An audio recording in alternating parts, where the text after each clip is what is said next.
like my peanut? This is delicious. Paborito ng asawa ko to eh. Mani.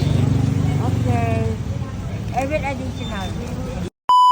Siya si Nanay Let or Ate Let, isang vendor sa Quiapo na nagtitinda ng mani na English speaking pa. Minsan na nga daw nagtrending itong manian ni Nanay Tess dahil talaga naman daw malinamnam ang kanyang mani. Guys, nandito tayo sa may Carlos Palanga. Tapos meron daw ditong trending na manian. Ayan, trending mani adobo. Masarap, skinless. Still left. Nay, ano po ba yung adobo dyan? Parehas lang naman, no? Same, sir. It's the same? Yeah. Oh, ini-English ako ni Mama. Ma'am, how much? Magkano? 51 port this one. This one is 61 port.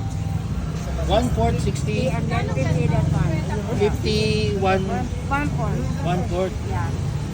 Masarap ba? Yeah, this is delicious. Nay, ini-English mo ako, nag-nosebleed ako eh. Ano pong pinagkaiba nila?